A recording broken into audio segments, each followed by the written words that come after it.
નમસ્કાર વિદ્યાર્થી મિત્રો, વિદ્યા સફર યુટ્યુબ ચેનલમાં હું રસીલા માળી આપ સર્વેનું હાર્દિક સ્વાગત કરું છું। આજે આપણે ઇતિહાસનો જે મહત્વપૂર્ણ જે ટોપિક આપણો ચાલુ છે એવો ટોપિક એટલે કે ગાંધીજીની મહત્વપૂર્ણ ચળવળો। તો આપણે પ્રથમ લેક્ચરની અંદર ગાંધીજી વિશે, એમના જન્મ વિશે અને શરૂઆતની અંદર તેમની સાથે જે ચળવળો જે તેની સાથે જે મહત્ત્વના સત્યાગ્રહો જોડાયેલા છે, જેમ કે કોચરબ આશ્રમની સ્થાપના, પછી અમદાવાદ મિલ મજૂર છે, પછી નાતાલ કોંગ્રેસ છે, અને એ સિવાય જે દક્ષિણ આફ્રિકાની અંદર જે કાળાઓ અને ગોરાઓ વચ્ચેનો જે ભેદભાવ પોતે દૂર કરેલ છે। તો આવા જે શરૂઆતના જે તેમના અમુક સત્યાગ્રહો જે છે એ આપણે પ્રથમ લેક્ચરની અંદર કવર કરી લીધા છે। હવે આ લેક્ચરની અંદર બાકી રહેલા જે એમના જેટલા પણ આંદોલનો જે એમણે કર્યા છે 1947ની અંદર ભારત દેશ જ્યારે આઝાદ થાય છે એ સમય સુધીમાં જેટલા પણ એમને જે મહત્ત્વના આંદોલનો જે કરેલ છે એ વિશેની આપણે ચર્ચા કરવાની છે। તો ચાલો લેક્ચરની શરૂઆત કરીશું। તો સૌપ્રથમ આપણે જોઈશું કે આગળના લેક્ચરની અંદર આપણે કવર કર્યું હતું કેટલા સુધી, તો કે 1918ની અંદર જે અમદાવાદ મિલ મજૂર આંદોલન જે થાય છે અને એની અંદર જે ખેડૂતોને જે મજૂરોને જે ન્યાય અપાવવામાં આવે છે એ વિશે આપણે વાત કરી। હવે આપણે શરૂઆત કરીશું તો કે ખેડા સત્યાગ્રહ। તો ખેડા સત્યાગ્રહની અંદર ગુજરાતનો પ્રથમ ખેડૂત સત્યાગ્રહ છે। ખેડા સત્યાગ્રહ જે છે ગુજરાતનો જો સૌ પ્રથમ કે તો કયો આવશે? ખેડૂત સત્યાગ્રહ। ખેડૂત સત્યાગ્રહ જે છે કયો છે તો કે ખેડા સત્યાગ્રહ। અને એ સિવાય જે ભારતની અંદર જો સૌ પ્રથમ કે તો કયો હતો? તો ચંપારણ સત્યાગ્રહ હતો। તો એ આપણે આગળના લેક્ચરની અંદર કવર કરી લીધું છે। હવે સૌ પ્રથમ શું જોઈશું તો કે ગાંધીજીનો ગુજરાતમાં પ્રથમ સત્યાગ્રહ છે। મોહનલાલ પંડ્યા અને શંકરલાલ જે પરીખ છે એના કહેવાથી ગાંધીજી એની અંદર જોડાયા હતા। તો પ્રશ્ન આમ પૂછાઈ શકે કે ખેડા સત્યાગ્રહની અંદર ગાંધીજીને જોડાવામાં મહત્વપૂર્ણ ભૂમિકા કોની છે? તો કોણ આવશે? મોહનલાલ પંડ્યા અને શંકરલાલ પરીખ। તો આની અંદર એક તો આ વસ્તુ ધ્યાને રાખવાની છે, આ પ્રશ્ન પીવાયક્યુ છે, આગળની એક્ઝામની અંદર પૂછાઈ ગયેલ છે કે ગાંધીજીએ ડુંગળી ચોરનું બિરુદ કોને આપ્યું હતું? તો કોણ આવશે? મોહનલાલ પંડ્યા। તો ગાંધીજીએ મોહનલાલ પંડ્યાને ડુંગળી ચોરનો બિરુદ આપ્યો છે। અને બીજી વસ્તુ એ પણ નોટ કરવાની છે કે શંકરલાલ પરીખનું જે પુસ્તક છે કયું? તો કે ખેડા સત્યાગ્રહ।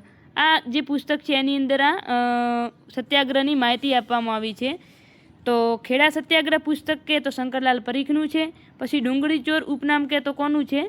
મોહનલાલ પંડ્યા। આની અંદર શું હતું? તો એક વાર્તા એમ હતી કે જ્યારે અંગ્રેજોના સમયની અંદર પહેલાં ઘણી વખત ખેડૂતો ઉપર મહેસૂલો લાદવામાં આવતા, મહેસૂલોની કર જે એની અંદર જે ઉઘરાવવામાં આવતું, તો એની અંદર અમુક વખત દુષ્કાળ પડે કે એવી જ્યારે પરિસ્થિતિ થતી તો પણ અંગ્રેજો એ કર માફ કરતા નહીં અને એના માટે કરી અને આ આંદોલનો કરવા પડતા હતા। તો આની અંદર જ્યારે મોહનલાલ પંડ્યા જે પોતે છે તો શું હોય છે તો કે ખેતરની અંદર જે ડુંગળીનો જે પાક હોય છે એ ડુંગળીનો પાક એ રાતોરાત શું કરે છે તો કે ઉખડી લે છે, ચોરી લાવે છે। તો એના માટે કરી અને પછી એને સજા પણ થાય છે અને જેલવાસ પણ ભોગવવો પડે છે। પરંતુ જ્યારે જેલવાસ ભોગવી અને જ્યારે રિટર્ન આવે છે ત્યારે ગાંધીજી તેમને ડુંગળી ચોરનું બિરુદ આપે છે। તો જુઓ, ખેડા સત્યાગ્રહ 1918ની અંદર થયેલ છે, આ સાલ યાદ રાખવી પડશે તમારે। એનું કારણ શું છે તો કે અતિવૃષ્ટિને કારણે પાક નાશ પામે છે, પરંતુ ત્યારે પણ એવો નિયમ હતો કે શું તો અતિવૃષ્ટિથી જે પાક નાશ પામે તો કે 25%થી ઓછો પાક થાય તો મહેસૂલ માફ કરવાનો હોય છે। તો કે પાક જેટલું થતું હોય એની અંદર જો 25%થી ઓછું જો પાક થાય તો શું કરવાનું હોય તો કે મહેસૂલ માફ કરવું પડે। પરંતુ અહીં અંગ્રેજોએ મહેસૂલ માફ ન કરીને લેવાનો વિચાર જ્યારે મૂકે છે ત્યારે ગાંધીજી માંગણી કરે છે। શું કરે છે તો કે 4 આનાથી ઓછો પાક હોય તો કે મહેસૂલ માફ કરવો પડે ને 6 આનાથી ઓછો પાક જો થાય તો કે મહેસૂલ મુલતવી રાખવું, કે જ્યારે પણ આગળ પાક સારો થશે ત્યારે મહેસૂલ ભરી દઈશું। તો આ ખેડા સત્યાગ્રહ એના માટે કરી અને જે કર જે મહેસૂલ લાદવામાં આવે છે એની વિરુદ્ધ આ સત્યાગ્રહ કરવામાં આવે છે।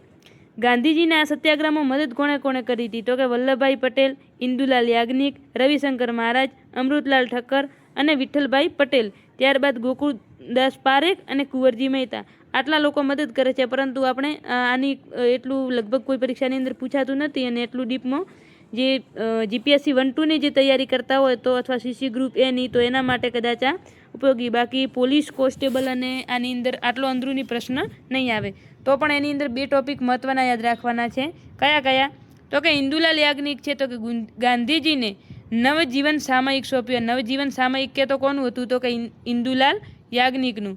ત્યારબાદ છે પાટીદાર યુવક મંડળની સ્થાપના કોણે કરી હતી? તો કુંવરજી મહેતાએ કરી હતી.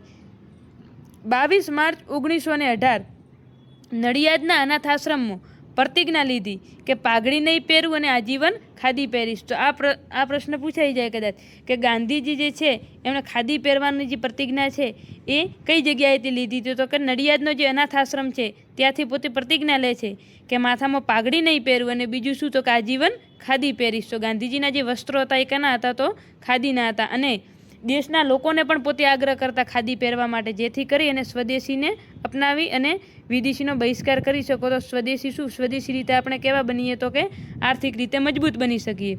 બકરીના દૂધનો પણ પોતે ઉપયોગ શરૂ કરે છે. ત્યારબાદ 1919ની અંદર રોલેટ એક્ટ આવે છે. હવે આ રોલેટ એક્ટ શું છે?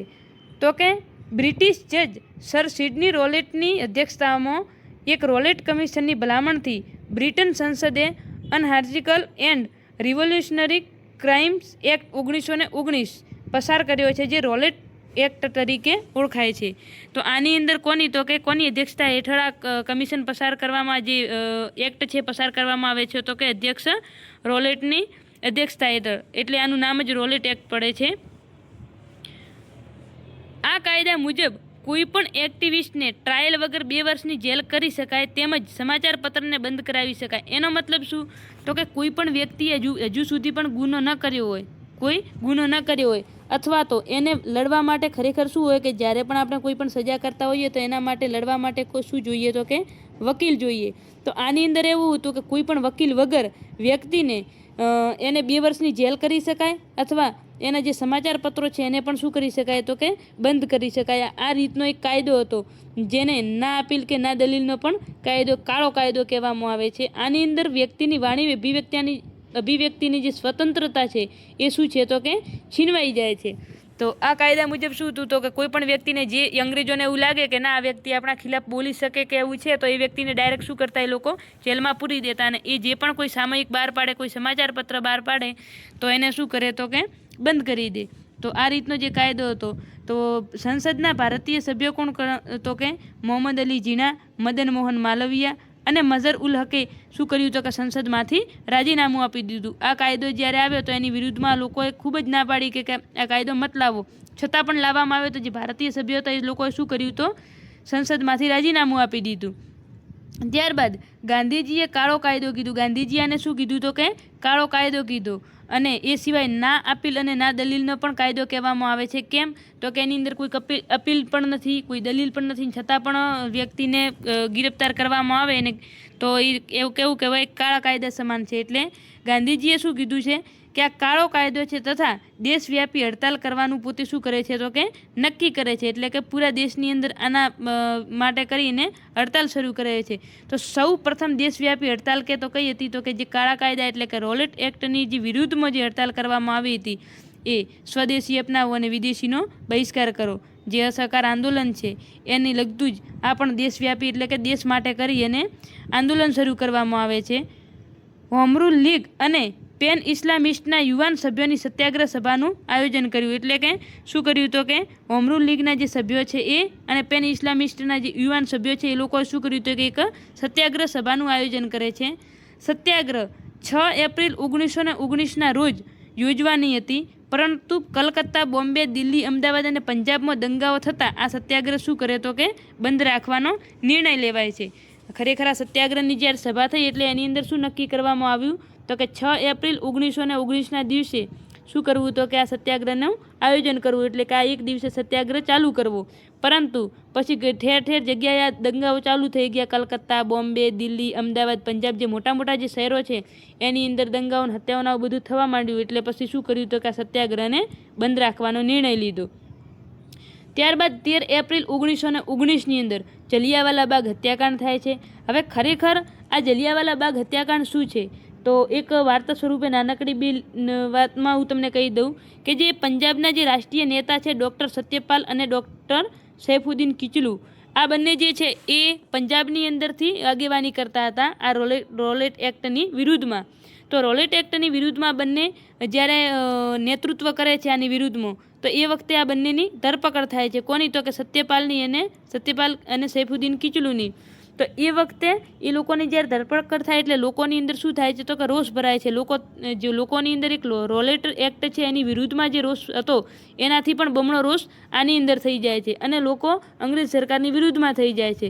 છતાં પણ એ લોકો અમૃતસરની અંદર એક બાગ આવેલ છે અને એ છે જલિયાવાલા બાગ. એ જલિયાવાલા બાગની અંદર એવું હતું કે એ બાગની અંદર ચારે બાજુ એક દિવાલ, મોટી દિવાલ હતી, કોટ, એટલે કે કોઈ પણ વ્યક્તિ એની અંદરથી બહાર જઈ શકે નહીં. પરંતુ બહાર જવા માટે અને અંદર આવવા માટે એક જ માત્ર રસ્તો હતો, એક જ દરવાજો. તો એ જગ્યાએથી લોકો અંદર આવી અને એક મોટી સભાનું આયોજન કરે છે. લગભગ હજારોની સંખ્યામાં તે લોકો એકઠા થાય છે અને એકદમ શાંતિપૂર્ણ જ્યારે સભા ત્યાં યોજાય છે, કોઈ પણ નથી હથિયાર કોઈ જોડે, અને શાંતિપૂર્ણ સભા કરે છે. એવા જ સમયે એક અંગ્રેજ અધિકારી આવે છે જેનું નામ હોય છે જનરલ ડાયર.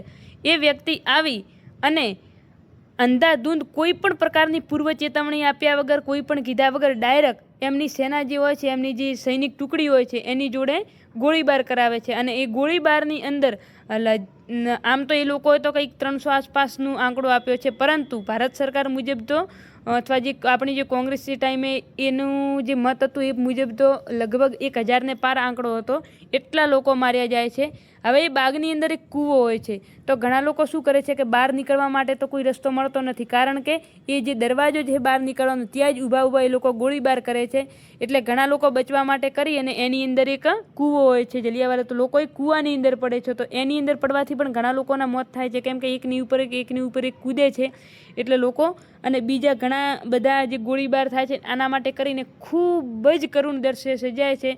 અને ભારતના ઇતિહાસની અંદર એમ કહેવાય છે કે જે જલિયાવાલા બાગ જે હત્યાકાંડ છે એ ખૂબ જ દારૂણ દ્રશ્ય હોય છે. અને અંગ્રેજ સરકારનું જે કહેવામાં આવે છે તો ખૂબ જ ખરાબ કૃત્ય, જે કેટલાય નિર્દોષ લોકોને પોતાની જે જીવથી હાથ ધોવા પડે છે. તો આ એક જ ખૂબ જ ખરાબ ઘટના હોય છે. તો ભારતના ઇતિહાસની અંદર જે જલિયાવાલા બાગ હત્યાકાંડ છે એ ખૂબ જ એક મહત્વપૂર્ણ આપણી માટે કહેવાય તો એક ખૂબ જ ખરાબ ઘટના થઈ ગઈ છે. અને આની અંદરથી પણ પરીક્ષાની અંદર કેટલી વખત પ્રશ્નો પૂછાઈ ગયા છે. અને કોઈ પણ ગવર્મેન્ટ એક્ઝામની દ્રષ્ટિએ વેરી મોસ્ટ IMP આ ટોપિક છે, તો એ પણ આપણે જોઈ લઈએ. તો મેં તમને જેમ કીધું હતું કે આ દિવસે વૈશાખીનો તહેવાર હોય છે અને એ માટે અમૃતસરના બાગમાં મોટી સંખ્યામાં લોકો શું થાય છે તો કે ભેગા થાય છે. વૈશાખીનો તહેવાર છે અને ત્યારે લોકો એક સભા યોજે છે. આજે ડૉક્ટર કિચલુની સત્યપાલની જે ધરપકડ થાય છે એના માટે કરીને એક સભા યોજાય છે અને એ દિવસે વૈશાખીનો તહેવાર પણ હોય છે. શાંતિપૂર્ણ સભા ઉપર બ્રિટિશ અધિકારી જનરલ ડાયરે કોઈપણ પૂર્વ ચેતવણી આપ્યા વગર અંધાધૂંધ ગોળીબાર કરાવ્યો. 10 થી 15 મિનિટના ગોળીબારમાં હજારોની સંખ્યામાં લોકો મૃત્યુ પામે છે. ઘણા ખરા કૂવામાં પણ પડે છે અને બહાર જવાનો કોઈ પણ રસ્તો હોતો નથી. એના માટે કરી અને લોકો ઘણા પોતાના જીવથી હાથ ધોઈ બેસે છે. તો આની તત્કાલીન અસર શું થાય છે તો કે સમગ્ર દેશમાં શોક અને ક્રોધની લાગણી ફેલાય છે. લોકોને અંગ્રેજો પ્રત્યે ખૂબ જ રોષ ઊભો થાય છે કે આવી રીતે આપણા ભારતના નિર્દોષ લોકો ઉપર આવી રીતનો ગોળીબાર કરી અને કોઈને મારવા એટલે ખરેખર યોગ્ય કહેવાય નહીં. રોલેટ એક્ટનો વિરુદ્ધ તીવ્ર બન્યો. રવિન્દ્રનાથ ટાગોરે નાઇટહુડની ઉપાધિ જે હતી એ શું કરી તો કે પરત આપી દીધી, એને કેન્સલ કરી દીધી. આજે અંગ્રેજ સરકાર દ્વારા જે એલિઝાબેથ મહારાણી દ્વારા જે પોતાને નાઇટહુડની જે ઉપાધિ આપવામાં આવી હતી એ પણ પોતે શું કરે છે તો કે રિટર્ન કરે છે. અને આ માટે કરી અને ગાંધીજી શું કરવાનું શરૂ કરે છે તો કે અસહકાર આંદોલનની શરૂઆત કરે છે. ક્યારે? 1920ની અંદર 13 એપ્રિલ 1919ની અંદર આ ઘટના બને છે અને 1920ની અંદર અસહકાર આંદોલનની શું થાય છે તો કે શરૂઆત થાય છે. જેનો મુખ્ય મુદ્દો શું હોય છે તો કે આ જે જલિયાવાલા બાગ હત્યાકાંડ થાય છે આના માટે કરીને જ. અને એની અંદર મેઇન બાબત શું હોય છે તો કે સ્વદેશી અપનાવો અને વિદેશીનો ત્યાગ કરો. તો આ જે જલિયાવાલા બાગ હત્યાકાંડ થાય છે એની તપાસ માટે કરી અને હન્ટર કમિશનની રચના કરવામાં આવે છે. તો ક્યારે? તો કે 1920ની અંદર હન્ટર કમિશન રચવામાં આવે છે અને એની અંદર શું તો કે જનરલ ડાયરને દોષી ઠેરવવામાં આવે છે.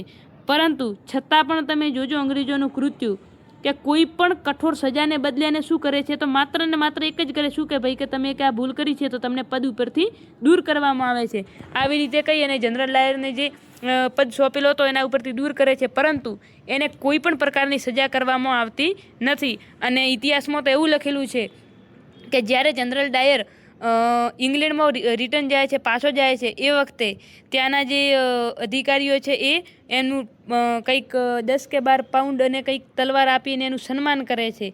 તો તમે એટલું ખાલી વિચારો કે આવો વ્યક્તિ જેણે હજારો નિર્દોષ લોકોને માર્યા છે, જેને ખરેખર ફાંસી થવી જોઈએ, ખરેખર સજા થવી જોઈએ, એવા લોકોની પણ ઇંગ્લેન્ડમાં શું થાય છે તો કે એમનું માન સન્માન થાય છે, એનું સન્માન કરવામાં આવે છે.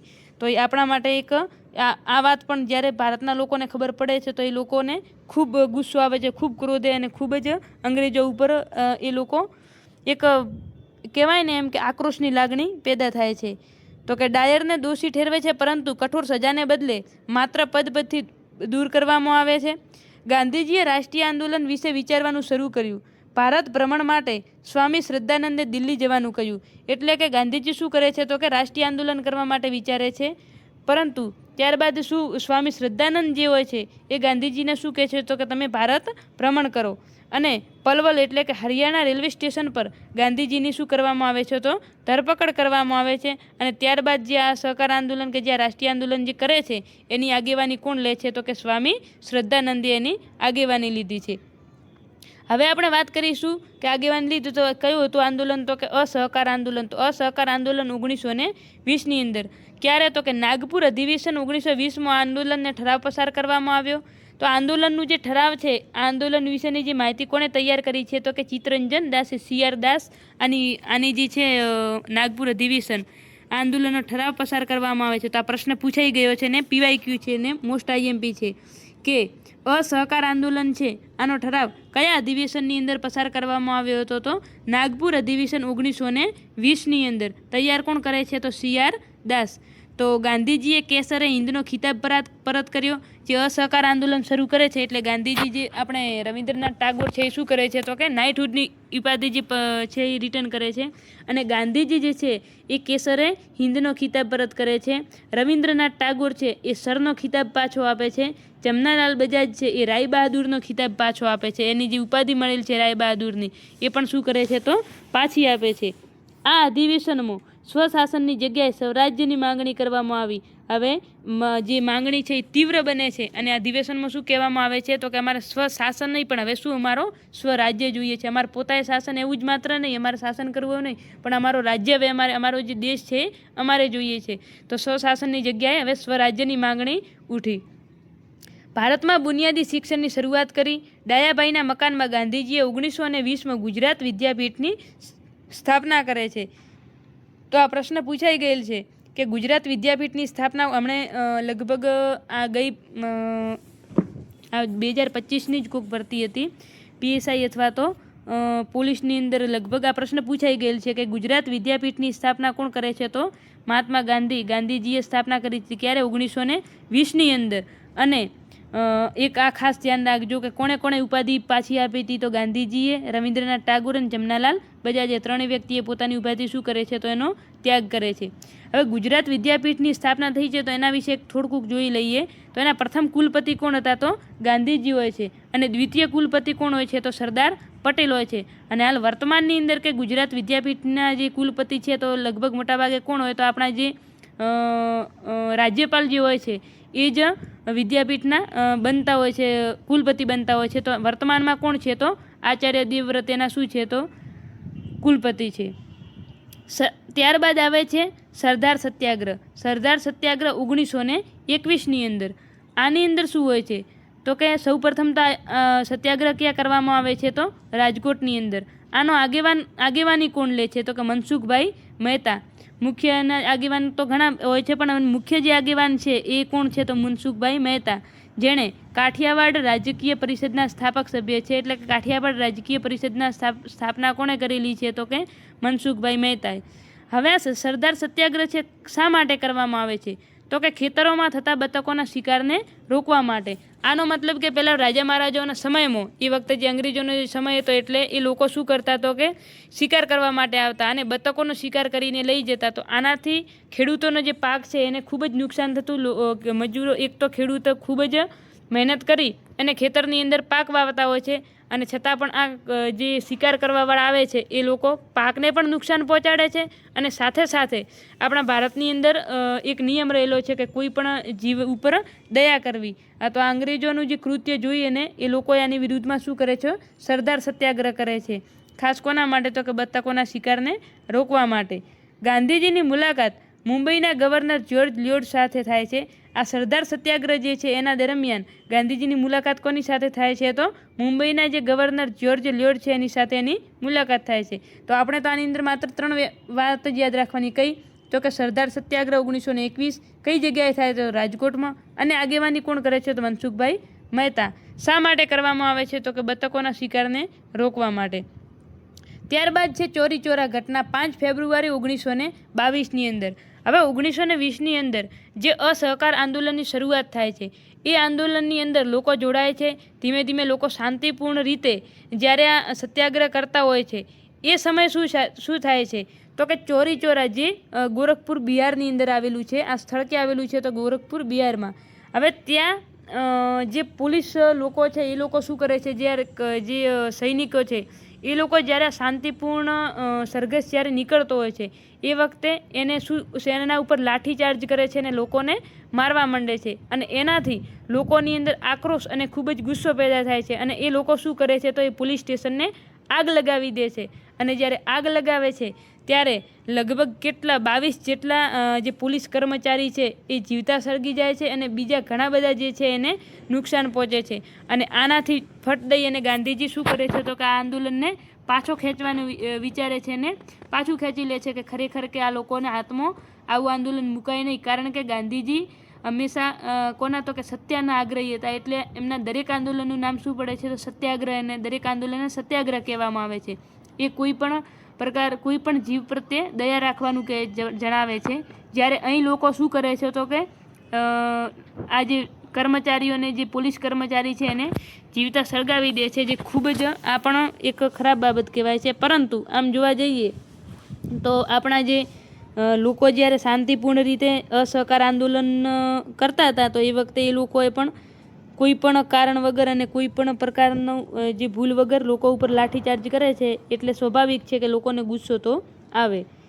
તો ગાંધીજી કહે છે કે આ વાક્ય કોનું છે? જોઈ લેજો. ગાંધીજી શું કહે છે? કે હિમાલય જેવડી મોટી ભૂલ, એટલે કે આ લોકોના હાથમાં મેં સત્યાગ્રહ જેવું આંદોલન મૂકી અને અસહકાર જેવું સત્યાગ્રહ જે આંદોલન મૂકી અને હિમાલય જેવડી મોટી ભૂલ કરી છે. આ વાક્ય કોણ બોલે છે? તો ગાંધીજી બોલે છે. આ પણ યાદ રાખજો. અને પ્રશ્ન એમ પણ પૂછાઈ શકે કે આ લોકોના હાથમાં સત્યાગ્રહ સોંપીને મેં, અથવા તો સત્યાગ્રહ નામનું શસ્ત્ર સોંપીને હિમાલય જેવડી મોટી ભૂલ કરી છે. આ વાક્ય ગાંધીજી કઈ ઘટનાની વિરુદ્ધમાં બોલે છે? તો કયું આવશે? ચોરી ચોરા ઘટના. ક્યારે બની હતી? 5 ફેબ્રુઆરી 1922ની અંદર. ને ચોરી ચોરા શું છે? તો કે ગોરખપુર બિહારની અંદર એક સ્થળ છે. તો એની અંદર 22 પોલીસ કર્મચારી જીવતા સળગી જાય છે. અને ગાંધીજીએ 12 ફેબ્રુઆરી 1922માં અસહકાર આંદોલન પાછું ખેંચી લીધું. તો જુઓ, આ ઘટના ક્યારે બની? 5 ફેબ્રુઆરીની ઘટના બને છે અને 12 ફેબ્રુઆરીએ ગાંધીજીએ આંદોલનને પાછું ખેંચી લીધું. 1922માં બારડોલીના ના કરની લડત રોકવા ત્યાં ગાંધીજીની ધરપકડ થાય છે. એટલે કે ગાંધીજી 1922ની અંદર બારડોલીની અંદર જે ના કરની લડત જે થાય છે, આપણે બારડોલીની અંદર જે સત્યાગ્રહ થાય છે, બારડોલી સત્યાગ્રહ, એની અંદર જ્યારે ગાંધીજી જાય છે ત્યારે પોતાની શું થાય છે? તો ધરપકડ કરવામાં આવે છે. અમદાવાદના જજ બ્રૂમફિલ્ડે રાજદ્રોહના આરોપથી 6 વર્ષની જેલની સજા કરી અને ગાંધીજીના સાથી શંકરલાલ બેંકરને 1 વર્ષની જેલ અને 1000 રૂપિયાનો દંડ ફટકાર્યો. એટલે કે જ્યારે ના કરની જ્યારે લડત કરે છે 1922ની અંદર, જ્યારે બારડોલી સત્યાગ્રહ થાય છે, તો એ વખતે જે અમદાવાદના જે જજ હોય છે એ શું કરે છે? તો ગાંધીજીને કયા આરોપના, આ પણ ખાસ યાદ રાખજો, કયા આરોપથી અંડર કરે છે? તો શું આવશે? રાજદ્રોહનો જે કેસ ગાંધીજી ઉપર લગાવવામાં આવે છે અને 6 વર્ષની ગાંધીજીને જેલ થાય છે. અને એના જે સાથી મિત્ર છે શંકરલાલ બેંકર, એને 1 વર્ષની જેલ અને 1000નો દંડ ફટકારવામાં આવે છે. ગાંધીજીને માંદગીના કારણે જેલ મુક્ત કરવામાં આવે છે. ગાંધીજીને પછી અમુક ટાઈમ પછી ગાંધીજી બીમાર પડી જાય છે, એટલે એના માટે કરી અને ગાંધીજીને જેલ મુક્ત કરવામાં આવે છે. ત્યારબાદ 1923ની અંદર બોરસદ સત્યાગ્રહ થાય છે. બોરસદ સત્યાગ્રહનું મુખ્ય કારણ શું? તો કે બારવટિયાનો ત્રાસ. હવે એ વખતે શું હતું તો કે બારવટિયાઓનો ત્રાસ વધી ગયો હતો અને એના માટે કરી એની અંદર જુઓ એક જ બારવટીયો મુખ્ય કોણ હતો? બાબરિયા દેવ નામનો જે બારવટીયો છે એના માટે કરી અને શું કહેવાય લોકોની અંદર જે ભયની જે લાગણી ફેલાઈ હતી. તો અંગ્રેજોએ શું કર્યું? એ લોકોએ એવું કીધું કે અમારે ભાઈ ચલો આ બારવટિયાને પકડવું પડશે. પકડવા માટે કરીને અમારે વધારે પડતા પોલીસ જોઈશે અને એના માટે કરીને એ લોકોને કંઈક કરીને પગાર તો આપવો પડશે ને. તો એ લોકોને એક વાતે સંમત થયા કે આ બારવટિયાનો ત્રાસ તો અમે મટાડીએ, પરંતુ એના માટે કરીને તમારે માથા દીઠ તમારે કરી એટલે કે વ્યક્તિ દીઠ તમારે કર આપવો પડશે, જેનું નામ શું હતું તો કે હેડિયા વેરો. હેડ એટલે કે માથું અને માથા દીઠ કર એટલે એને શું કહેવાય તો કે હેડિયા વેરો. તો કે બોરસદમાં બાબરિયા દેવ નામના બારવટિયાને કાબૂ કરવા માટે સરકારે વધારાની પોલીસ ભરતી કરવી પડી, જેથી કરીને હેડિયા વેરો લાદ્યો. માથા દીઠ 2.5 રૂપિયા અથવા તો 2 રૂપિયાને 7 આના એટલે કે 2.5 રૂપિયા જેવો કર લાદે છે એ ટાઈમે. અને વ્યક્તિ દીઠ એટલે એ તો ખરેખર લોકોને શું તો કે આ તો બારવટિયા કરતાં તો આર્થિક રીતે ડૂબાઈ જાય એવું હતું. તો એના વિરુદ્ધની અંદર જે આંદોલન કરવામાં આવે છે એને કયું આંદોલન કહેવાય છે તો કે બોરસદ સત્યાગ્રહ. આની આગેવાની કોણ કરે છે તો કે દરબાર ગોપાળદાસ એની આગેવાની કરે છે. ગાંધીજીએ સરદારને બોરસદના રામ કહ્યા છે. જુઓ આ આંદોલન દરમિયાન સરદાર પટેલની પણ ભૂમિકા મહત્વની રહે છે અને ત્યારે ગાંધીજી એને બિરુદ આપે છે શું તો કે બોરસદના રામ કહે છે, કારણ કે આની અંદરથી શું કર્યું તો કે લોકોને મુક્તિ અપાવી હતી આ જે હેડિયા વેરો તો એની અંદરથી. તો 1923માં નાગપુર ઝંડા સત્યાગ્રહ થાય છે. આગેવાની કોણ કરે છે તો સરદાર પટેલ. તો આમાં તો એક જ વસ્તુ યાદ રાખવાની કે નાગપુર ઝંડા સત્યાગ્રહ કદાચ પૂછાઈ જાય તો ક્યારે 1923માં અને આગેવાની કોણ કરે છે? સરદાર પટેલ કરે છે. ત્યારબાદ આવે છે 1928ની અંદર બારડોલી સત્યાગ્રહ. એનું કારણ શું છે તો કે જમીન મહેસૂલમાં થયેલ અન્યાયી વધારો. હવે આપણે જે આગળ વાત કરી ને કે ના કરની જે લડત હતી એની અંદર ગાંધીજીને કિડનેપ કરવામાં આવે છે, એને અંદર કરવામાં આવે છે અને શું કરે છે તો કે જેલની અંદર પૂરવામાં આવે છે. જેલવાસ થાય છે 6 વર્ષનો. તો કે બારડોલી સત્યાગ્રહ 1928માં થાય છે. મહેસૂલ જમીનમાં થયેલ અન્યાયી વધારો એટલે કે જે કરની અંદર વધારે પડતો વધારો કરવામાં આવે છે.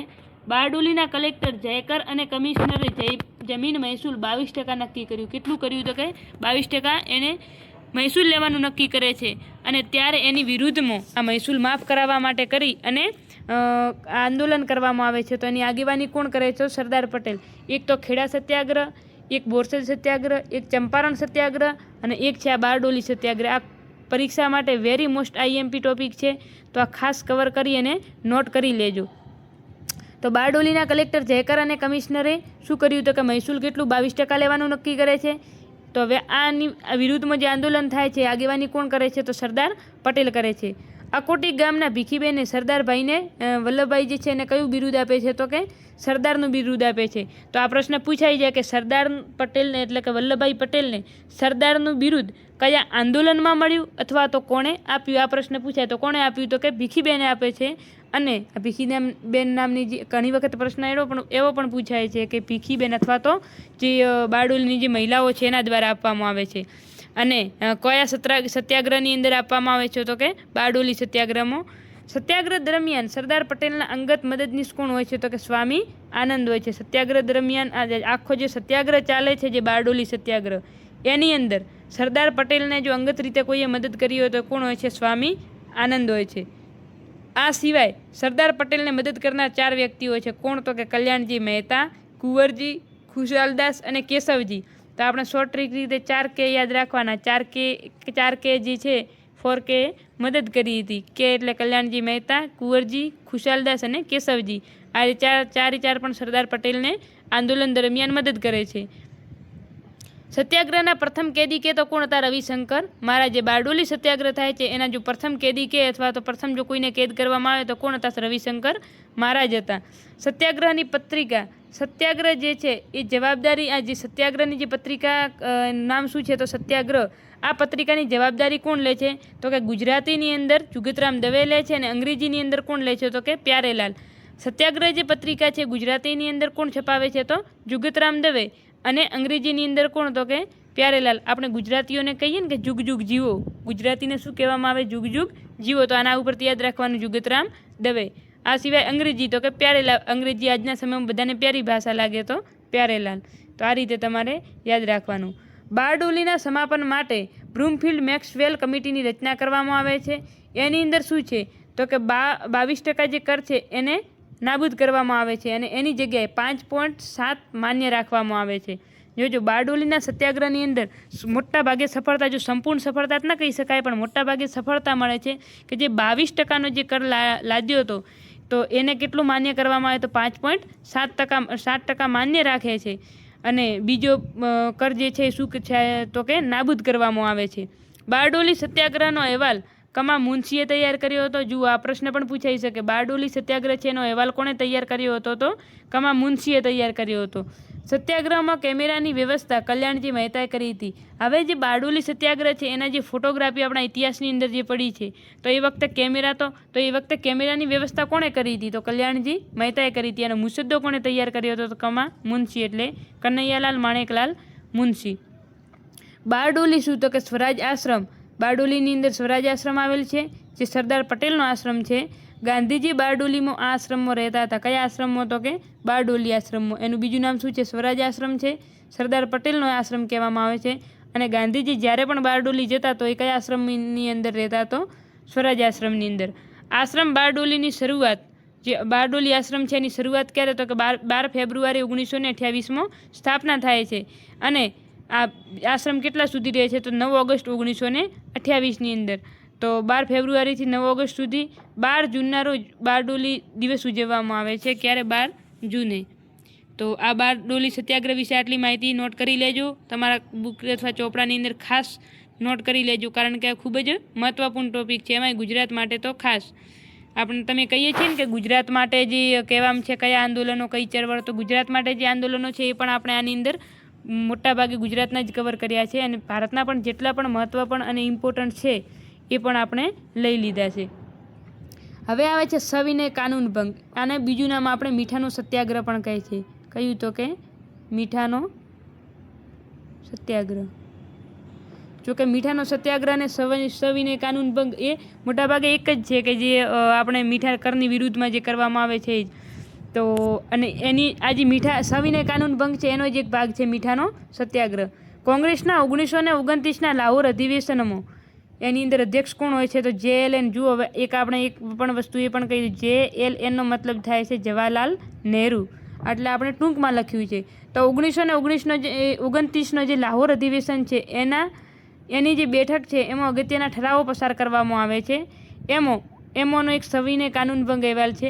હવે તમારે કઈ રીતે યાદ રાખવાનું જુઓ 1929 આપણે કીધું તો કે દરેકમાં આપણે શોર્ટ ટ્રીક તો આપીએ જ છીએ.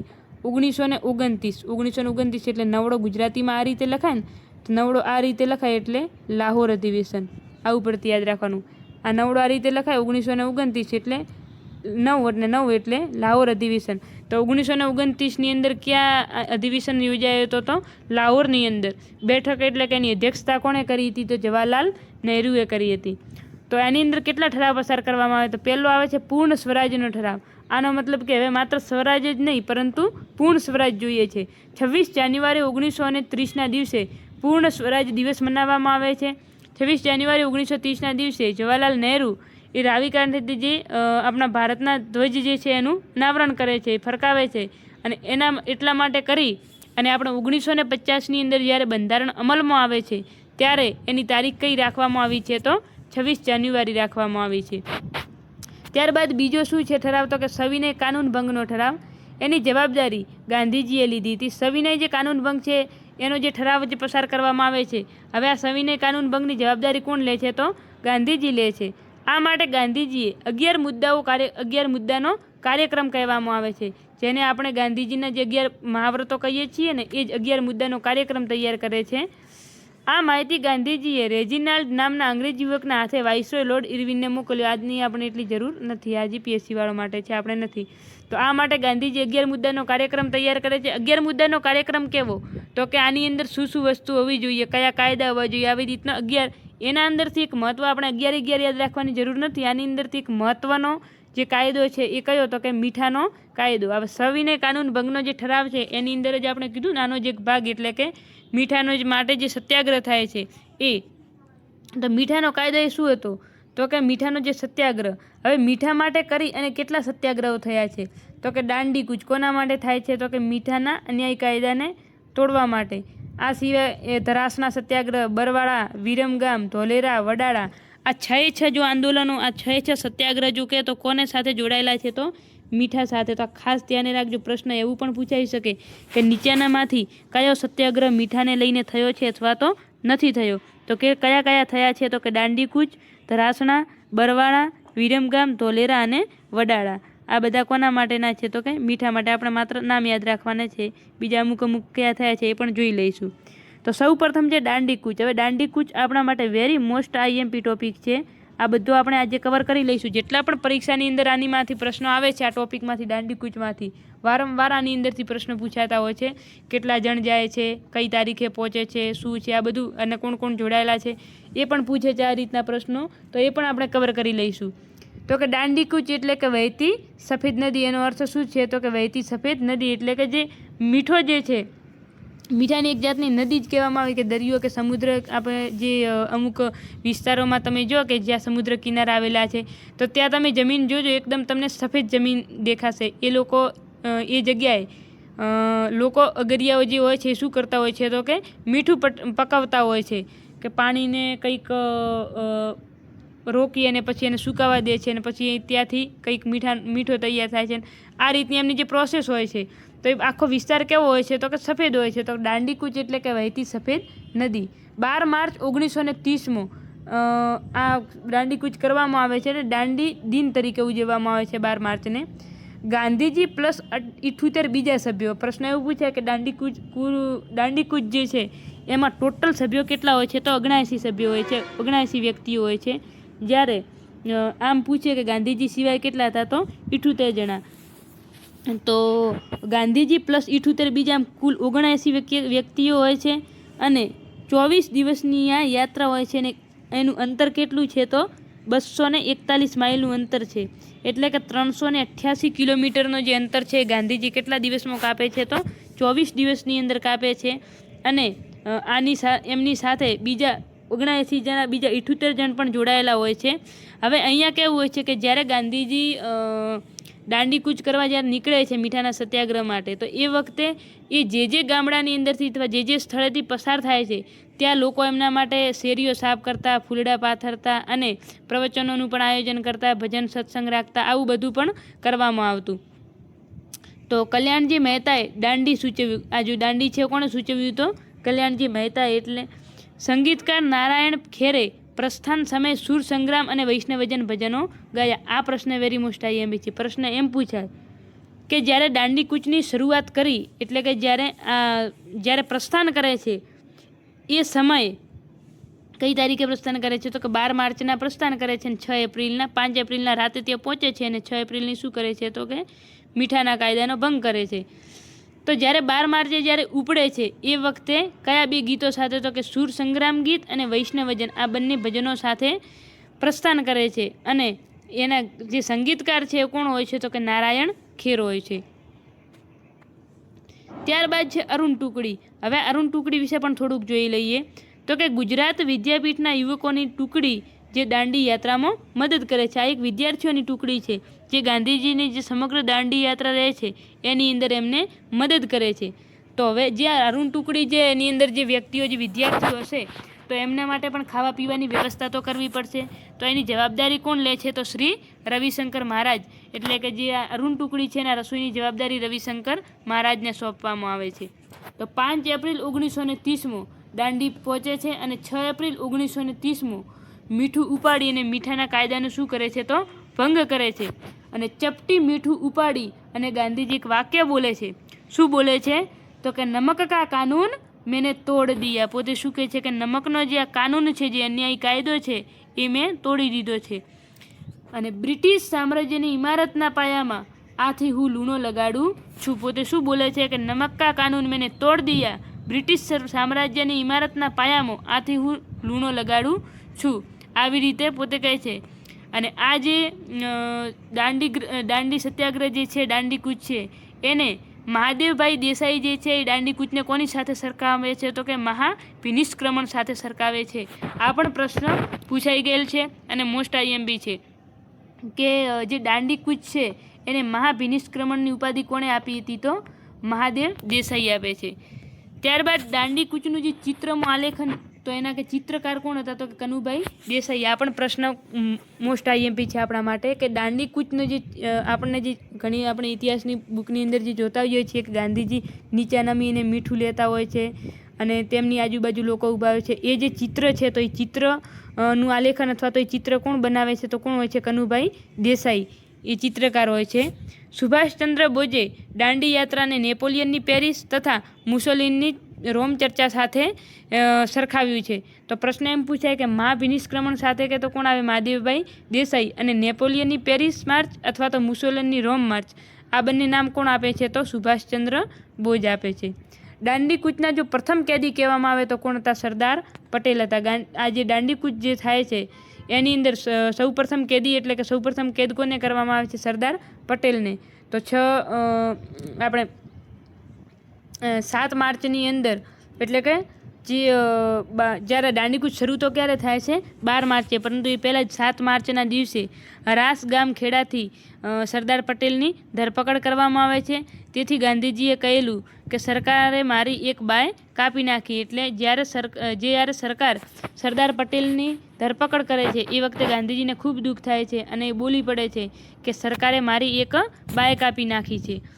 5 મે 1930, કઈ તારીખ છે? 5 મે 1930 ગાંધીજીની કરાડી ગામમાંથી ધરપકડ કરી અને એવડા જે જેલ છે એની અંદર મોકલવામાં આવે છે. તો 5 મે 1930ની અંદર ગાંધીજીને કરાડી ગામમાંથી ધરપકડ કરવામાં આવે છે. આ પણ પ્રશ્ન પૂછાઈ શકે કે ગાંધીજીની કઈ જગ્યાએથી ધરપકડ કરવામાં આવી છે? તો કે કરાડી ગામમાંથી, અને એને યેરવડા જેલની અંદર મોકલવામાં આવે છે.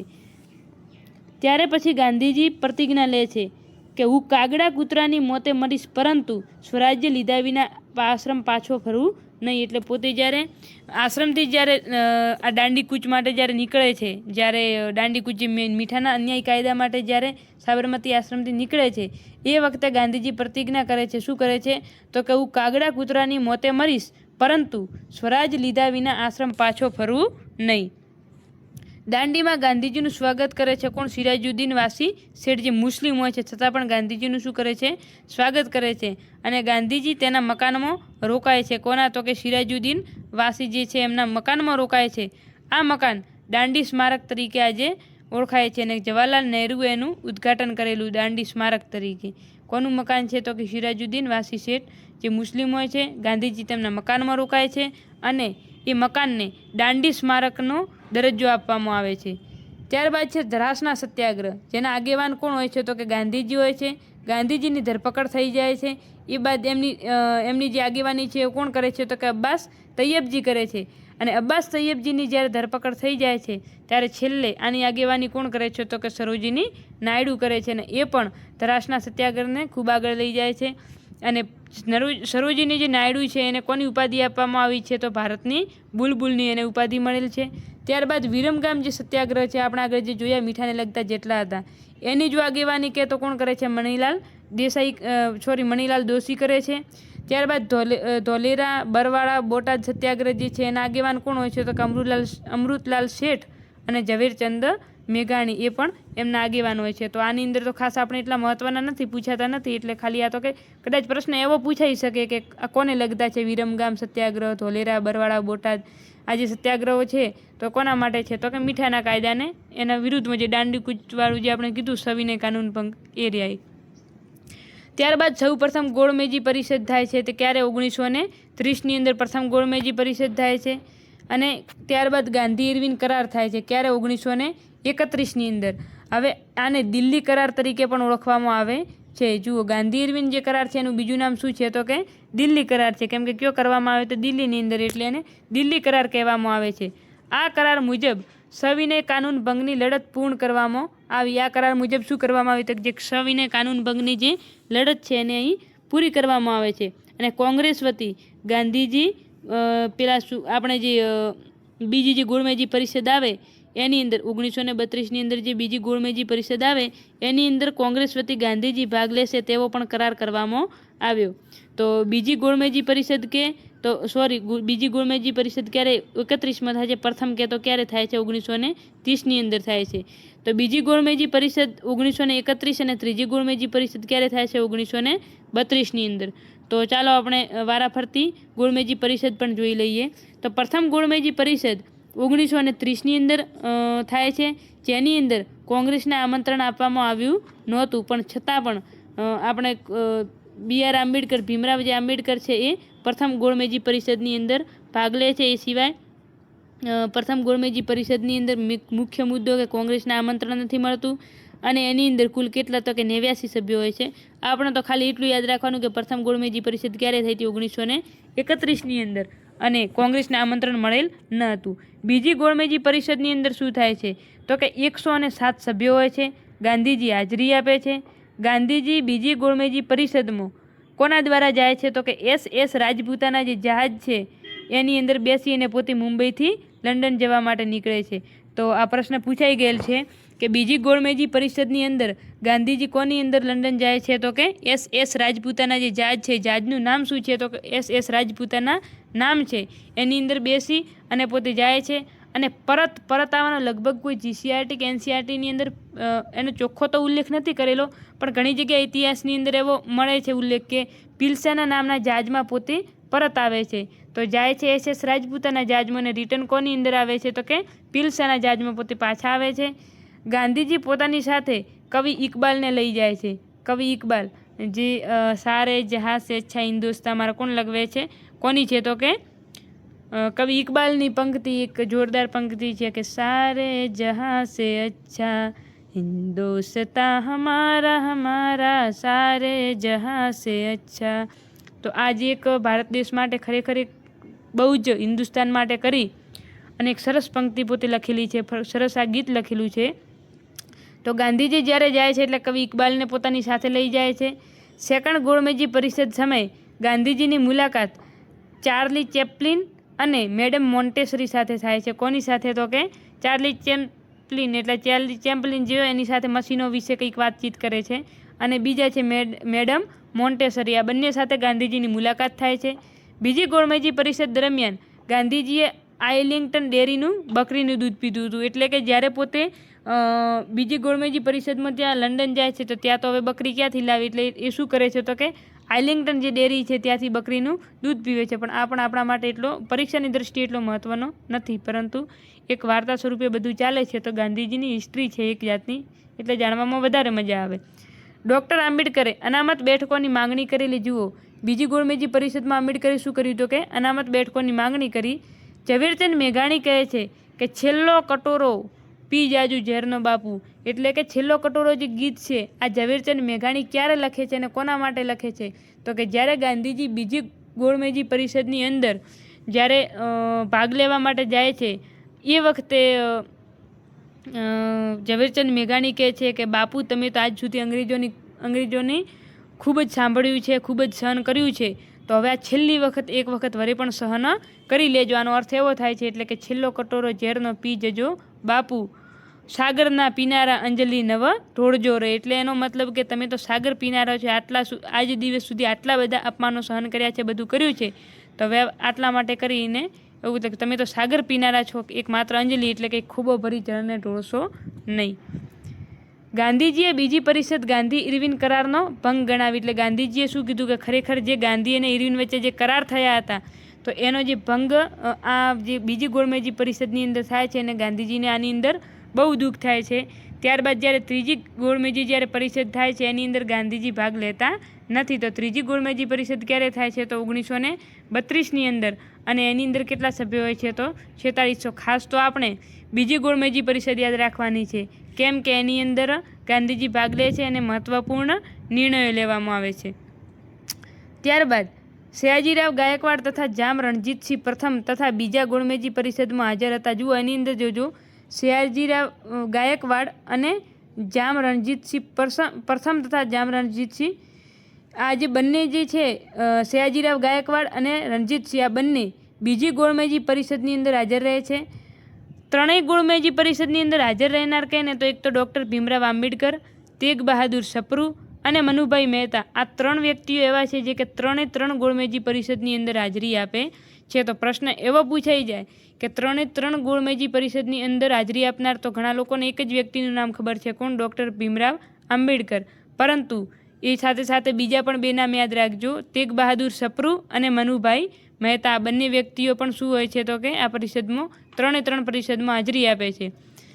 મનુભાઈ મહેતા જે છે મૂળ ગુજરાતી છે અને બિકાનેરના દિવાન હોય છે. ત્યારબાદ વીટી કૃષ્ણમચારી, ચોથા વ્યક્તિ કોણ છે તો વીટી કૃષ્ણમચારી. એ કોઈ ક્યાં છે તો કે વડોદરા રાજ્યના વતની છે. તો આ 4 વ્યક્તિઓ 3 ગોળમેજી પરિષદની અંદર હાજરી આપે છે. ત્યારબાદ આવે છે રાજકોટ સત્યાગ્રહ. રાજકોટ સત્યાગ્રહમાં શું છે તો કે આનું કારણ શું મુખ્ય તો કે એનો શાસક હોય છે કોણ? ઠાકોર ધર્મેન્દ્રસિંહ. અને દિવાન કોણ હોય છે તો કે વીરાવળા.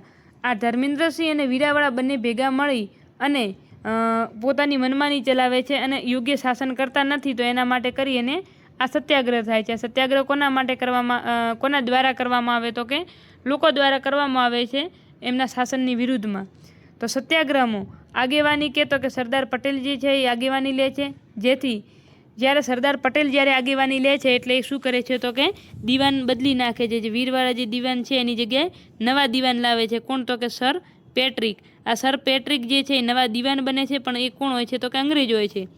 ગાંધીજીના કહેવાથી કસ્તુરબા અને મણિબેન પટેલ જોડાયા અને મૃદુલાબેન સારાભાઈ પણ આ આંદોલનની અંદર જોડાય છે. આ જે સત્યાગ્રહ છે રાજકોટ સત્યાગ્રહ, એની અંદર ગાંધીજીના કહેવાથી મણિબેન પટેલ અને કસ્તુરબા તથા મૃદુલાબેન સારાભાઈ પણ આ 3 વ્યક્તિઓ પણ 3 મહિલાઓ પણ જોડાય છે.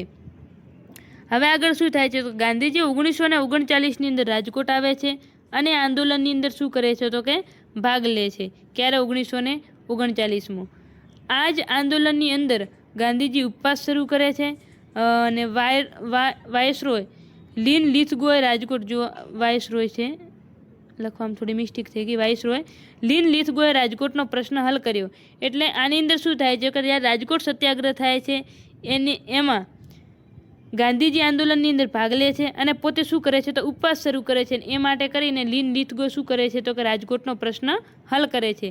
આ સત્યાગ્રહ ધર્મેન્દ્રસિંહજીએ રાજ્યના ખર્ચને પહોંચી વળવા દીવાસળી, ખાંડ, બરફ, સિનેમાઘરો વગેરેના ઇજારા આપ્યા અને જન્માષ્ટમીના મેળામાં જુગાર રમવાની પરવાનગી આપી. હવે ખાસ તો આનું કારણ શું હતું રાજકોટ સત્યાગ્રહનું તો કે જે મહારાજા ધર્મેન્દ્રસિંહ છે એ શું કરે છે તો કે પોતાનો જે કર ભરવા માટે ને એ બધા માટે કરી અને પોતે રાજ્યનો જે ખર્ચ છે એને પહોંચી વળવા માટે કરીને દીવાસળી, ખાંડ આવી નાની વસ્તુઓ ઉપર પણ શું કરે છે તો કે એના ઇજારા આપી દે છે, એના ઉપર કર લગાવે છે. અને જન્માષ્ટમી જેવા જે મેળા છે એની અંદર પણ જુગાર રમવાની પરવાનગી આપે છે કે જેની અંદર વધારે પડતો ધન કમાવીને રાજ્યનો ખર્ચ પૂરો કરી શકાય.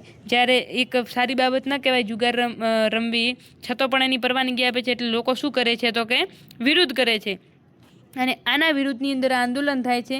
માંગણી શું હોય છે તો લોકો એવું કહે છે કે 15% કરમો ઘટાડો કરો અને ઇજારાની શું કરો તો કે નાબૂદી કરો. 15% કરમાં ઘટાડો કરો અને ઇજારાની નાબૂદી કરો. પરંતુ આ આંદોલનની અંદર ખાસ ધ્યાન રાખજો કે 15% કરમાં ઘટાડો ઇજારા પરંતુ સંપૂર્ણપણે આનો અમલ થતો નથી. આ સત્યાગ્રહના પ્રથમ શહીદ કહે તો કોણ હોય છે? સવદાસ પટેલ હોય છે. અને એનું અન્ય નામ કહે તો ચબુતરા સત્યાગ્રહ. ખાસ યાદ રાખજો. રાજકોટ સત્યાગ્રહનું બીજું નામ કહે તો કયું આવે છે? ચબુતરા સત્યાગ્રહ. આ આંદોલન બાદ 1939માં ગાંધીજીએ હરિજન બંધુમાં હુંકારો શીર્ષકથી લેખ લખ્યો છે. રાજકોટ સત્યાગ્રહ જે થાય છે ત્યારબાદ 1939માં ગાંધીજી હરિજન બંધુમાં ગાંધીજી શું લખે છે તો કે હું હાર્યો. અહીં ગાંધીજી એવું લખે છે કે હું હારી ગયો છું, એના માટે કરી અને હું હાર્યો શીર્ષકથી પોતે શું કરે છે તો કે લેખ લખે છે. મુસ્લિમ લીગનો ઠરાવ 1940ની અંદર 1940માં મુસ્લિમ લીગનો ઠરાવ પસાર કરવામાં આવે છે અને ત્યારબાદ 1940ની અંદર ઓગસ્ટ પ્રસ્તાવ આવે છે. વાઇસરોય લીન લીથગો દ્વારા રજૂ કરવામાં આવે છે અને બ્રિટિશ વડાપ્રધાન લેન્ડ સેન્ડર્સ દ્વારા આ બહાર પાડવામાં આવે છે તો એનો પરવાનગી આપવામાં આવે છે. પરંતુ આપણે તો ખાસ એ જ યાદ રાખવાનું કે ઓગસ્ટ પ્રસ્તાવ આવે છે ક્યારે? 1940માં. અને કોના દ્વારા રજૂ કરવામાં આવે છે તો લીન લીથગો દ્વારા. મુખ્ય મુદ્દાઓ શું હોય છે તો કે ભારતીય પ્રતિનિધિઓ માટે વિશેષ પદો સૈનિક સહભાગ એટલે કે ભારતીય પ્રતિનિધિઓ માટે વિશેષ પદો બનાવો, સૈનિકોની સહભાગિતા વધારો, બંધારણની રચના કરવામાં આવે, પ્રથમવાર અલગ મુસ્લિમ લીડરો જે છે એનું પ્રાવધાન કરવામાં આવ્યું, અને કોંગ્રેસે શું કર્યું તો આ વસ્તુનો અસ્વીકાર કર્યો. કારણ કે એની સામે શું આ જે આપણે માંગ કરી એની સામે એ લોકોએ શું કર્યું તો કે ભારત શું રહેશે તો કે ડોમિનિયન સ્ટેટ રહેશે, જે હવે આપણને મંજૂર ન હતું. અને બંધારણની રચનાની પણ વાત કરવામાં આવી, પણ સાથે સાથે જ્યારે અલગ મુસ્લિમ લીડરોનો પ્રાવધાનની જ્યારે વાત કરવામાં આવી તો કોંગ્રેસ શું કરે છે તો આનો અસ્વીકાર કરે છે. ત્યારબાદ વ્યક્તિગત સત્યાગ્રહ 1940ની અંદર વ્યક્તિગત સત્યાગ્રહ થાય છે, જેને ચલો દિલ્હી આંદોલન પણ કહેવામાં આવે છે. તો આની અંદર બીજા વર્લ્ડ વોર વખતે સરકારને મુશ્કેલીમાં ન મૂકવા વ્યક્તિગત સત્યાગ્રહનો ઠરાવ કોંગ્રેસે પસાર કર્યો છે. કોના કહેવાથી તો કે ગાંધીજીના કહેવાથી. હવે વ્યક્તિગત સત્યાગ્રહ શું છે તો કે કોઈ વ્યક્તિ દ્વારા જ્યારે ચલાવવામાં આવે છે, અને થાય છે ક્યારે 1940ની અંદર. તો જ્યારે બીજો વર્લ્ડ વોર એટલે કે બીજો વિશ્વયુદ્ધ જ્યારે શરૂ થાય છે એ વખતે સરકારને મુશ્કેલી ન પડે અથવા તો એમને મુશ્કેલીમાં ન મુકાય એના માટે કરી અને ગાંધીજીના કહેવાથી વ્યક્તિગત સત્યાગ્રહનો ઠરાવ પસાર કરવામાં આવે છે. પ્રથમ વ્યક્તિગત સત્યાગ્રહી કે તો કોણ હતા? વિનોબા ભાવે. PYQ ખાસ યાદ રાખજો, મોસ્ટ IMP. પ્રથમ વ્યક્તિગત સત્યાગ્રહી કે તો કોણ હતા? વિનોબા ભાવે. વ્યક્તિગત સત્યાગ્રહની શરૂઆત વર્ધાના પવનાર ગામેથી થઈ હતી. તો વ્યક્તિગત સત્યાગ્રહની શરૂઆત ક્યાંથી થઈ હતી? વર્ધાના પવનાર ગામેથી થઈ. વિનોબા ભાવેની શું કરવામાં આવે છે તો ધરપકડ કરવામાં આવે છે. તો વ્યક્તિગત સત્યાગ્રહની શરૂઆત વર્ધાના પવનાર ગામેથી થઈ અને ત્યાંથી વિનોબા ભાવેની ધરપકડ કરવામાં આવે છે. સેકન્ડ જો કે એના સેકન્ડ વ્યક્તિગત સત્યાગ્રહી કે તો જવાહરલાલ નહેરુ, અને ત્રીજા નંબરે કોણ હતા તો બ્રહ્મદત્ત હતા. અને ત્યારબાદ હવે એક આપણે લાસ્ટ ટોપિક જોઈ લઈએ, ક્રિપ્સ મિશન. ક્રિપ્સ મિશન ક્યારે આવે છે? 1942ની અંદર. હવે એ વખતે PM ચર્ચિલ દ્વારા મોકલવામાં આવે છે. 23 માર્ચ 1942માં ક્રિપ્સ મિશન દિલ્હી પહોંચે છે. 23 માર્ચ 1942માં દિલ્હી પહોંચે છે અને 30 માર્ચ 1942માં આ યોજના પ્રસ્તુત કરવામાં આવે છે. જોગવાઈ શું હોય છે તો કે ભારત ડોમિનિયન સ્ટેટ રહેશે. વિશ્વ યુદ્ધ બાદ નવી બંધારણીય સભા રચવામાં આવે. દેશી રજવાડાઓને બંધારણ અસ્વીકારનો હક આપવામાં આવે અને નવા બંધારણ સુધી દેશની રક્ષા અથવા તો દેશની જે રક્ષણનું જે કામ છે કોણ કરશે તો કે બ્રિટન કરશે. અને ગાંધીજીએ પોસ્ટ ડેટેડ ચેક કીધું છે, નવા બંધારણ સુધી દેશની રક્ષા બ્રિટિશ કરશે. હવે આની અંદર શું છે તો કે એની અંદર શું જોગવાઈ કરવામાં આવી તો કે ભારત ડોમિનિયન સ્ટેટ, પછી બીજા વિશ્વયુદ્ધ બાદ નવી બંધારણીય સભા રચવામાં આવશે. દેશી રજવાડાઓને બંધારણનો અસ્વીકાર કરવાનો હક આપવામાં આવશે, એટલે કે પોતે સ્વતંત્ર પણ રહી શકે છે. અને નવા બંધારણ સુધી દેશની રક્ષા કોણ કરશે તો કે બ્રિટન કરશે. અને ગાંધીજીએ આને શું કીધું છે તો કે પોસ્ટ ડેટેડ ચેક. તો જુઓ, ગાંધીજીએ કાળો કાયદો કોને કીધો હતો તો રોલેટ એક્ટને કીધો હતો. અને પોસ્ટ ડેટેડ ચેક કોને કહે છે તો કે ક્રિપ્સ મિશનને કહે છે. તો આવી રીતે અહીં ક્રિપ્સ મિશન નો જે ટોપિક છે એની અંદર પણ તમે જોઈ લીધું કે શું જોગવાઈ. તો આ પણ પરીક્ષાની અંદર પૂછાઈ જાય છે ઘણી વખત કે એક તો ખાસ યાદ રાખવાનું ઓગસ્ટ પ્રસ્તાવ. તો પહેલી વાત તો પ્રશ્ન પૂછાય ઓગસ્ટ પ્રસ્તાવ સફળ રહ્યો કે નિષ્ફળ? તો શું આવશે? નિષ્ફળ રહેશે. અને ક્રિપ્સ મિશનના આધારે જે બંધારણ સભાની જે રચના કરવામાં આવે છે કોના આધારે તો કે ક્રિપ્સ મિશનના આધારે. તો ક્રિપ્સ મિશન અને ઓગસ્ટ પ્રસ્તાવ એ પણ તમારે ખાસ જોઈ લેવાનું છે. એની અંદર શું જોગવાઈ કરવામાં આવી છે.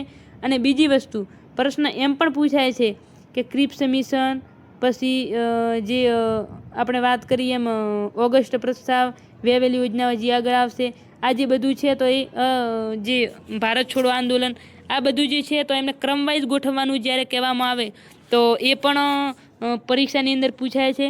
તો આનો પણ હવે આગળનો હજી એક લેક્ચર આપણે થઈ જશે, તો એની અંદર આપણે એ વસ્તુ પણ કવર કરી લઈશું અને એક શોર્ટ ટ્રીક સાથે તમને આપી દઈશું લાસ્ટમાં કે કેવી રીતે આને યાદ રાખવું લાઇનસર. તો એ પણ તમને શોર્ટ ટ્રીક મળી જશે. હવે આપણે વિડીયો લેક્ચરને પૂરો કરીએ છીએ. તમારે દરેકે આની અંદર શું કરવાનું છે તો કે જેટલો પણ આજે આપણે લેક્ચરની ચર્ચા કરી એની અંદર દરેકે દરેક વસ્તુ તમારે નોટ કરવાની છે. અને અમુક વસ્તુ જે મેં ના પાડી છે એ તમારે નહીં કરવાની. ત્યારબાદ હવે પછી જે પણ અમુક 1947 સુધી જે આપણે પહોંચવાનું છે. હાલ આપણે કેટલા સુધી 1942 સુધી પહોંચ્યા છીએ. તો હજુ પણ અમુક આંદોલનને સત્યાગ્રહ અને અમુક મહત્ત્વપૂર્ણ જે ઘટનાઓ છે એ બાકી છે, તો એ પણ આપણે ચલાવી લઈશું. તો જો હજુ સુધી તમે વિડીયોને લાઇક ન કરી હોય તો વિડીયોને લાઇક કરો, ચેનલને સબસ્ક્રાઈબ કરો તથા વધુમાં વધુ તમારા મિત્રો જે વિદ્યાર્થીઓ જે અભ્યાસ કરતા હોય એમના સુધી શેર કરો, જેથી કરી અને તેમને પણ આનો લાભ થાય. અને આવી જ રીતે આપણે ગાંધીજીનો જે ટૉપિક છે એ પૂરું કર્યા બાદ વળી પણ ઇતિહાસની અંદર વળી કોઈક નવો ટૉપિક લઈને આવશું કે જે વારંવાર પરીક્ષાની અંદર જેની અંદરથી પ્રશ્નો આવે છે એવા ટૉપિકોની આપણે ચર્ચા શોર્ટ ટ્રીક અને એકદમ સરળ ટ્રીક સાથે કરવાની છે. તો અચૂકથી આ ચેનલને સબસ્ક્રાઈબ કરજો અને જોવાનું ચૂકતા નહીં. આઈ હોપ કે તમને દરેકને આ વસ્તુ સમજાઈ હશે. જય હિન્દ, જય ભારત, અસ્તુ.